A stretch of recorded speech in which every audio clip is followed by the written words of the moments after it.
I want this to be an ode to sports dads who took it on the chin this week and faced a lot of criticism. But I think all these sports dads were trying their best, and we're like a lot of sports dads out there. So here's my journey to becoming a sports dad. You might think you had a kid, you became a dad, the kid started playing sports, and then you become a sports dad.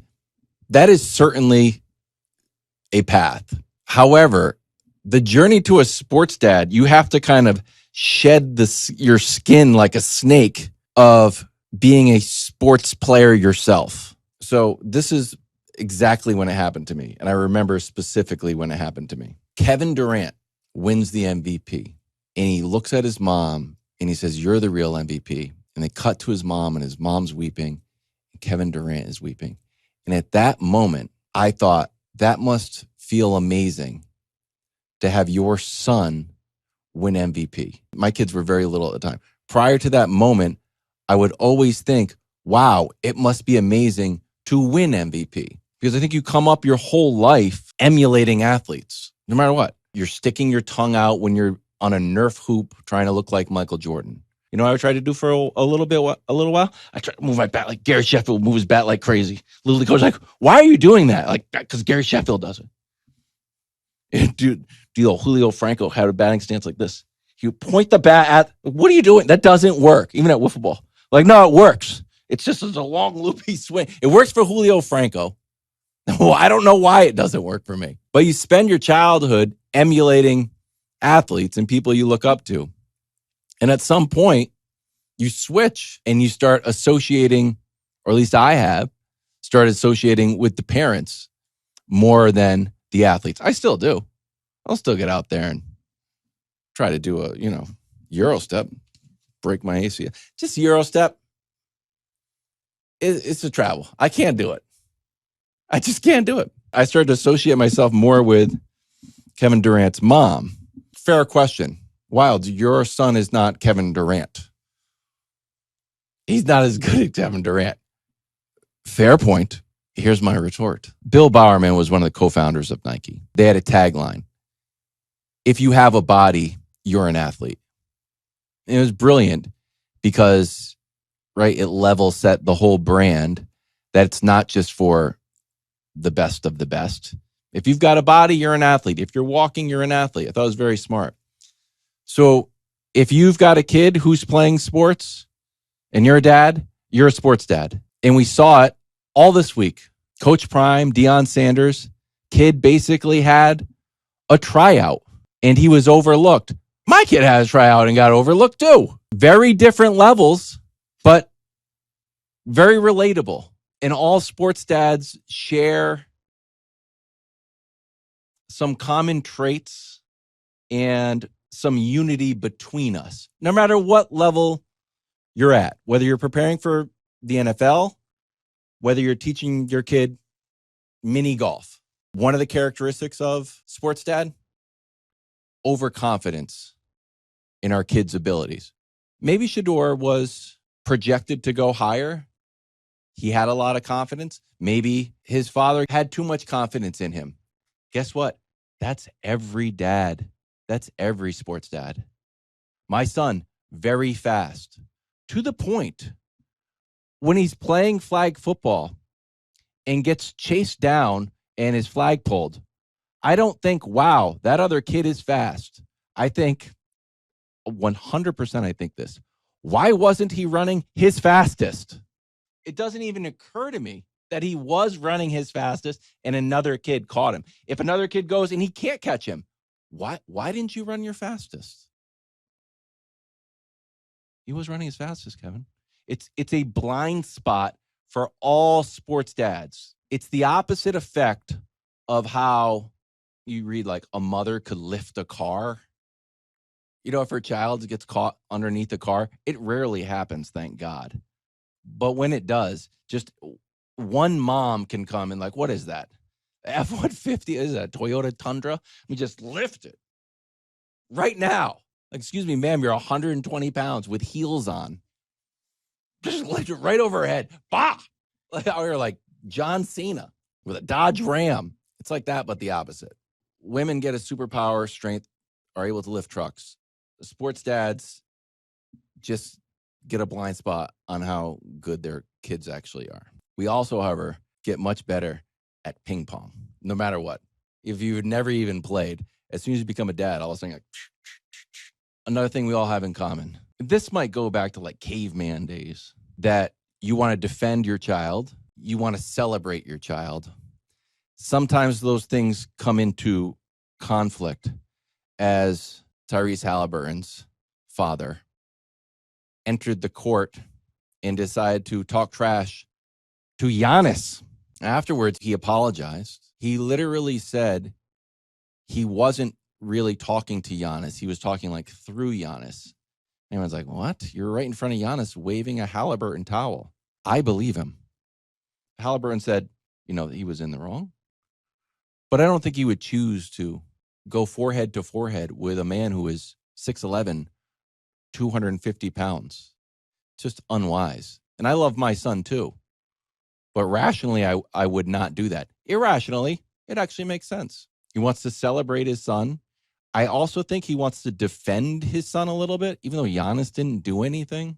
Part of me wonders, my son was in the Olympics, didn't get any playing time, and everybody said he was no good. An Athletic article came out, and my son was listed as the most overrated player in the entire NBA, to the point where Haliburton, after the game winner, tweeted, overrate that. It also made me think, man, there's no finish line to this. Your son is one of the 15 best players in the world. He's on the Olympic team. And you're like, he's not that good. He still rides the bench. No matter what, 15 best players in the world, best American players. Riding the bench. So I think you wear that. You're still just a sports dad, just like everybody else. You did go head to head with Giannis, but you apologized and you did say you loved him. And he said he loved you back. It actually was kind of a nice moment through another lens. Again, I'm not excusing the behavior. Could also see it. That's all I'm saying. It's like when you see like someone melt down in front of a ticket kiosk, start like kicking the ticket kiosk if you're in an airport. Don't agree with it. Can see it though. Those things, robots. You know my thoughts on robots. Third sports dad, Coach Ulbrich from the Atlanta Falcons, got fined $100,000 because his son made a prank call to Coach Prime's son. Everyone's making jokes, and they're like, there should be some very unkind repercussions. But part of being a sports dad is, how do you handle failure, challenges, and disappointments? And you saw it from both ends. Ulbrich, I don't know what those conversations are like. If my son broke my iPhone, which I don't know how much iPhones cost. I never know how much iPhones cost, to be honest with you. Like, it's $1,000. You go in to get one iPhone, and like, that's going to be $1,000. Like, $1,000. And then 2 years later, they call you up like, your iPhone is free. What? Why? What is cost $1,000 also free 3 years later? It's $199. What? But now your bill's $350. What is just tell me how much it is. In any event, if my son broke my iPhone and it cost me $1,000 or $199, I would be upset. If I went into the Verizon store like, hey, it's $100,000, like, oh, I wouldn't be happy. But he's handled it with grace as well as he could, and he took responsibility. And on the flip side, this is the quote that he had about Deion and Shedeur. He said, the Sanders family were amazingly gracious, more gracious than they needed to be in a moment like this. And I thought that was an amazing reflection on Shedeur, who was going through a very vulnerable time, and someone took the opportunity to be unkind to him at his most vulnerable time. And I didn't think it got enough credit that Shedeur has gone through so much criticism in the draft process. Maybe some warranted, maybe not. And people will point to him not shaking hands with the kid from Colorado State because the kid from Colorado State said something on Instagram. And they'll use that as an example of that's who Shedeur is. This is also an example of who Shedeur is. The third example is we're not judging Ulbrich's kid on who he is. It's a low moment for him, but we're not judging that who he is. Ulbrich pranked another college kid. They're both going to grow. I think Shedeur deserves more credit for how he handled this, when certainly handling it in a less kind way would have been acceptable. And even immediately, he's like, hey, I don't feed into negativity.